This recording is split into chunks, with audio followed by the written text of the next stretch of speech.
بسم اللہ الرحمن الرحیم۔ السلام علیکم۔ فاطمہ بنت اسد کی وفات و کرامات۔ علامہ سمہودی نے اپنی بہترین کتاب وفا باخبر دارالمصطفیٰ میں لکھا ہے کہ رسول اللہ صلی اللہ علیہ وسلم نے حضرت فاطمہ بنت اسد کو مدینہ منورہ کے مقام روحہ میں دفن فرمایا۔ حضرت فاطمہ کی حضرت محمد صلی اللہ علیہ وسلم کے دل میں بڑی قدر تھی۔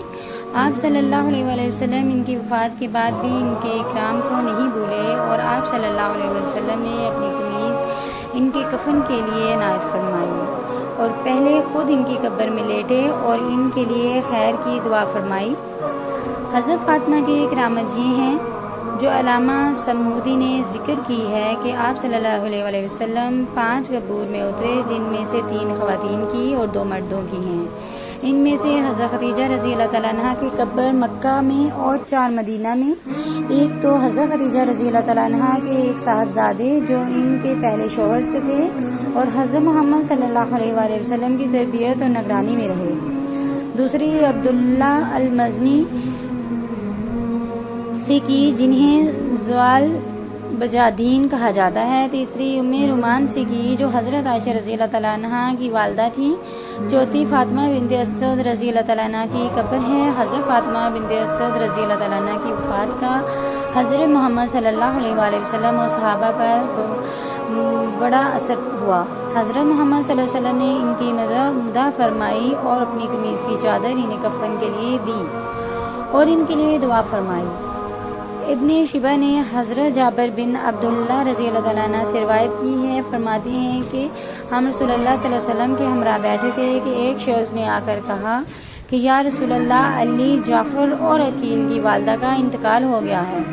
تو آپ صلی اللہ علیہ وآلہ وسلم نے فرمایا، اٹھو میری والدہ کے لیے۔ تو ہم سب اٹھے، گویا کہ ہمارے سروں پر پرندے منڈلا رہے تھے، یعنی تیز چلے۔ جب دروازے کے قریب پہنچے تو آپ صلی اللہ علیہ وآلہ وسلم نے اپنی قمیض دے کر فرمایا، جب تم انہیں غسل دے چکو تو یہ چادر کفن کے کپڑوں سے پہلے پہنا دینا، اور جب انہیں دفن کے لیے لے کر نکلو تو آپ صلی اللہ علیہ وسلم کبھی جنازہ اٹھاتے، کبھی آگے ہو جاتے اور کبھی پیچھے ہو جاتے، حتیٰ کہ ہم قبر تک پہنچے تو آپ صلی اللہ علیہ وآلہ وسلم قبر میں اترے، پھر نکلے اور فرمایا کہ اللہ کے نام سے اور اللہ کے نام پر اسے قبر میں داخل کر دو۔ اور جب لوگ انہیں دفن کر چکے تو آپ صلی اللہ علیہ وآلہ وسلم کھڑے ہوئے اور فرمایا کہ اللہ تعالیٰ میری ماں اور رحیہ کو جزائے خیر عطا فرمائے، یہ بہترین ماں اور بہترین رحیہ پرورش کرنے والی تھی۔